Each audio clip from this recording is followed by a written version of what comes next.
I can't make the video because I just went to the dentist. I can't drink water. I can't eat. I had a gag reflex at the dentist. It was disgusting. There's no way. I mean, my brain is still in the dental office. Plus, the dentist said I have to get a cavity filled next week. And he goes, but it's a small cavity. No anesthesia will be required. I'm like, what do you mean? I'm a coward. I have a low threshold for pain.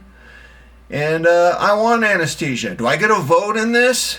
Come on, dude. I can't. No, I can't make the video. I'm too freaked out. By the way, as I was going home from the dentist and dreading getting my tooth filled next week, I imagined a future world where a rich person, I'm rich in this future world, and I can pay someone to inhabit my body when I'm having a hellacious dental procedure or a hellacious surgery. You do it. I won't be here.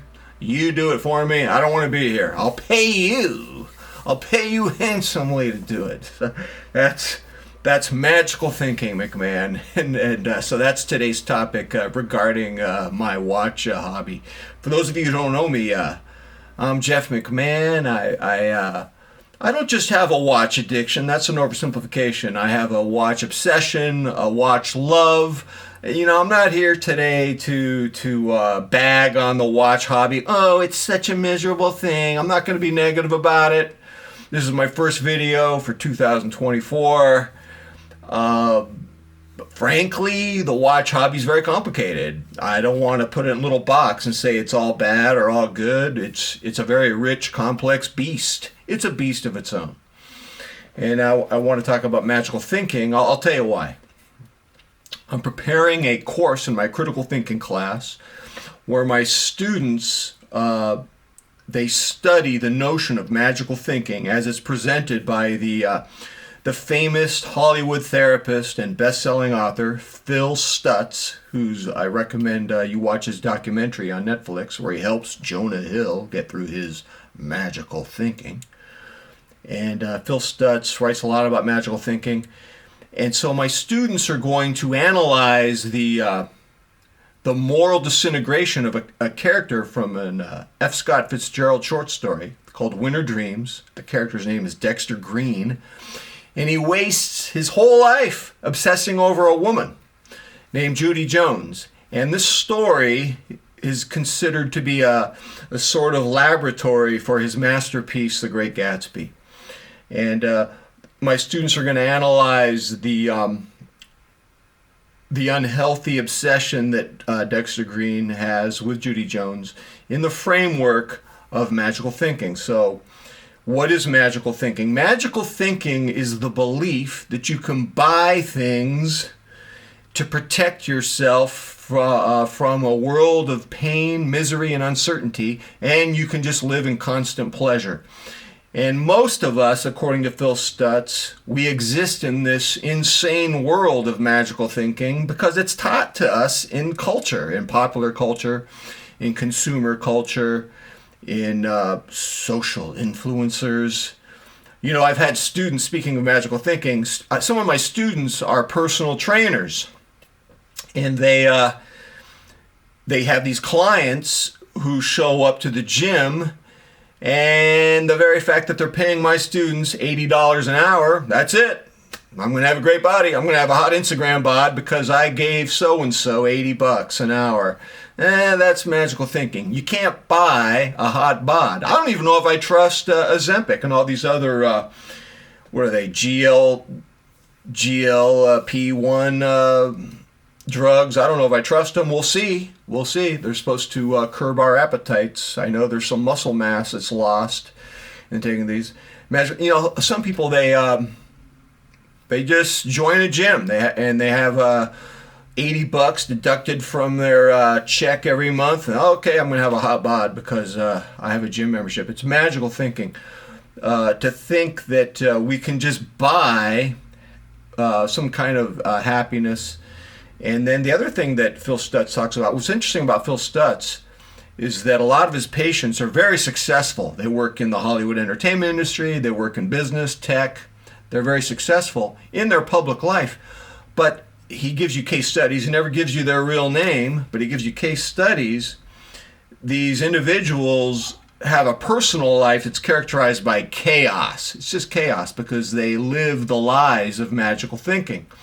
And one of the lies that they have is that as you become more successful and you climb the ladder of success, you can just trade in your partner for an upgrade partner, and this will magically transform you. And he goes on to say, we tend to pick partners that are pretty bad for us when we're in this mode, because the magical thinking tells us that these people can transform us, and so we find people who will help us, enable us with this lie. And that's another example of magical thinking, and this leads to nothing but chaos and misery in his patients' lives. So I wanted to tell you that as he tries to explain what magical thinking is, he says there's only one solution. You have to return to reality. Reality, and reality is three things. It's pain. Yes, it's pain. It's uncertainty, and it's constant work. That may not sound sexy. That may not sound like a magic bullet, but the irony is once you accept that life is pain, it becomes less painful. Phil Stutz says that once you believe that life should not be pain and not be stress, ironically, it becomes more painful and more stressful. And so I don't want to be a magical thinker when it comes to my watch hobby. I love watches. I don't want to ruin them with magical thinking. You know, as I read Phil Stutz, I realize that magical thinking is the fantasy of a little child, a little boy, an infant. And one of the things I want to share with you, one of the magical thinking fantasies that I'm facing up to, is the fact that the watch hobby is not simple.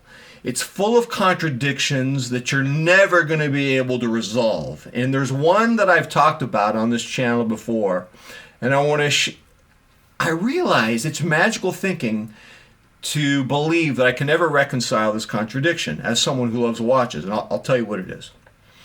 I have this impulse for watch minimalism, as many of us do, because I saw the Mad Watch Collector. I love his channel. He had a recent video where he said, I'm trying to get down to 10 watches. I'm trying to get down to 10. Having my wife help me. My wife will not help me, by the way. My wife's like, dude, that's on your time, brother. That's on your time, my man.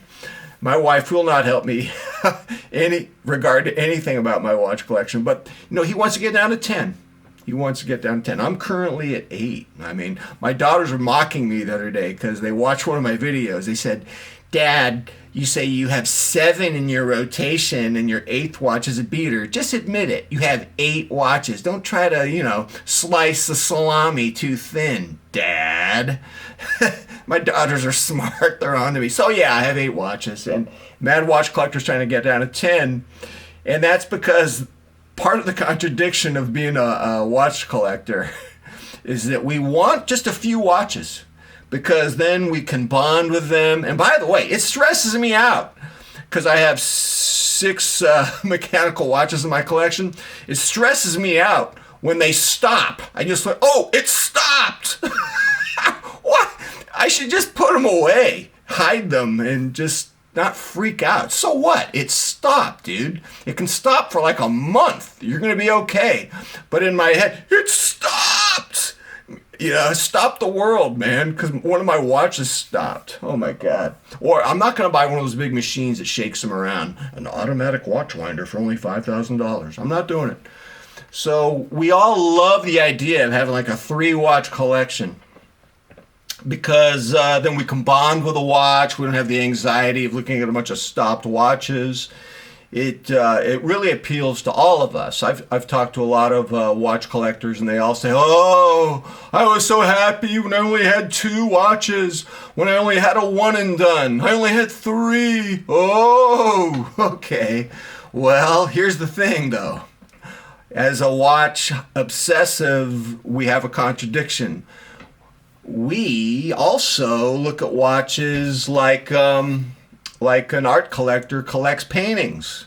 So we like, an art collector goes to an art show, and the house gets full of paintings and sculptures and stuff for our mansion, for our $5.5 million mansion that we all live in. Yeah, right. Mm-hmm. And you're going to have someone inhabit your body next time you go to the dentist. You live in a little bit of magical thinking over there, McMahon, huh? Yeah. So, you know what, man? This part of us that wants diverse watches and wants to go to the watch shows and get some new stuff, because we appreciate watches as works of art. I mean, there's a part of us, we're no longer, when you have 8 watches, you're no longer buying watches for functionality. You're buying them for their aesthetics. You're buying them for the visual appeal. That's it. You have to admit that. And you can never reconcile the art collector in you as a watch obsessive with a minimalist in you. You'll just waste your time. Do not goad the ox, man. That ox is stubborn, man. Just don't goad the ox. It's an unresolvable problem. It's magical thinking to believe that you're ever going to reconcile that contradiction as a watch obsessive. You're always going to want just 3 watches, but you're always going to want more. And you have to accept the contradiction. You also have to accept there are certain limitations. You can't buy everything that you want, because for example, Seiko has a GMT that's very nice. It sells out all the time. It's about $1,400. I'm not going to buy it because it competes with the watches that I have. So, for 2024, there are a couple watches that I want as a watch obsessive. Yeah, I actually made this video just as an excuse so I could buy them. I don't know. But Citizen has a Godzilla watch. You can get it in a black dial or a red dial. I'll go with the black. I'll put the model number in the show notes. I like to say that. It's in the show notes. Yeah, is this a show, McMahon? Is that what this is? Yeah, it's a show, man. So I'll put the model number. It's going to be released. See, as I'm making this video, I don't know, what's today? January 9th. It's January 9th, because that's when my dental appointment was. January 9th. So I think this Citizen Godzilla is coming out January 25th. I could be wrong. Somewhere at the end of the month. And it's essentially the watch that I bought, the first watch that I bought in 2005. I bought the original Citizen Echozilla for $205. I saw one in a watch store in 2005, and I went searching for it on the internet, found it and bought it. And the Godzilla is essentially that watch, unchanged, 19 years later, but it's different, different color. I don't know how to explain it, but as soon as I saw it, I have to have it. We'll see about that, McMahon. Is that magical thinking? If you get it, the watch will make you happy? No. I'm not buying this watch with any illusions it's going to make me happy, or that the dopamine rush is going to make me happy. No. I'm not going to engage in any magical thinking. I'm buying it because I want it in my collection, and because it's different enough from my other watches that I want it. No magical thinking. I'm going to get it. Okay. 2024 hits. Not only do I want this Citizen Godzilla, I don't even want another mechanical watch, but now Citizen's making this mechanical GMT. It's called the Promaster Sky. It's 44.5 millimeters, so it's going to be too big for a lot of people who watch this channel. It's got a screw-down crown. It does not have a unidirectional bezel. The bezel's fixed, I believe. But, I like it, man. I don't know, but maybe it's $700. Seems too cheap. It seems like magical thinking that a watch that looks this good could be only $700. I don't know. Don't confuse this one with those GMT models that are 41 millimeters that have the unidirectional bezels. You can buy them on Noman for about $1,300. This one, I don't get it. It's like under $700 on Sakura. It's pre-order, so it's not out yet. I'll put the model number in the show notes. So, I don't know, man. I can't. No, sometimes Citizen will make a watch. It's like a unicorn. It's like $700, and it has all the qualities of a $3,000 watch. But it's $700. $4,000, $5,000 watch. In fact, they did this about 10 years ago. They had a, gosh, I should have kept it. It was insane. What was that one? What was that Citizen they had? It looked like a Panerai. Didn't have a screw-down crown, though. But it looked like a I can't even remember the name of it right now. It was nice, man. I had both models of it. I had the diver version, which did have the screw-down crown. The diver was blue. And people who owned Omega said, yeah, it's just as good as my Omega. This Citizen GMT, it might be the unicorn. I don't know. It might be a unicorn watch, man. It might be one of those $700 Citizens that's built like a $5,000 Swiss watch. I don't know. I'll put the model number in the show notes. Yeah, right. So magical thinking. What other magical thinking do I want to avoid? I don't know of a watch. There's such thing as a what can I call this? An end game watch. I love this Seiko SLA055. This is one of those few watches. First of all, I lost my mind trying to find a strap for it. I'm at peace with the MM300 waffle. I'm at peace with it. I did put this strap in a mug of boiling water for 15-20 minutes twice. I went through the process twice to soften it up a bit, and now I'm fine with it. But I never wanted to sell this. This is like when I bought it, I was okay. This meets all my specs. And but the thing is, it didn't stop me from wanting the Citizen Godzilla that's coming out in a few weeks. It didn't stop me from being curious about this Citizen GMT. It's called the Promaster Sky, which, oh my God, Citizen, man. I remember Rafi told me a year ago Citizen was going to come out with some high-end automatic watches for 2024. I think this might be the first of the batch. Good job, Citizen. But what if I get it and I do a review of it on my channel and it disappoints me in some way? Somehow the build quality is not there. I don't know. I doubt that will happen. Citizen does a good job with their build quality. I don't know. So I'm trying to enjoy my watch hobby for 2024 without letting it be degraded by magical realism, unrealistic expectations, the belief that a watch is going to make me happy, the belief that a dopamine rush is happiness, the belief that any watch could be the end game, and the belief that I can reconcile my love of minimalism, which is a fantasy. There's no way I'm going to only have 3 watches, with my love of watches as art, which requires some diversity. There will be some diversity in the color. What are you, a TV preacher? Where'd that word diversity come from? I don't know.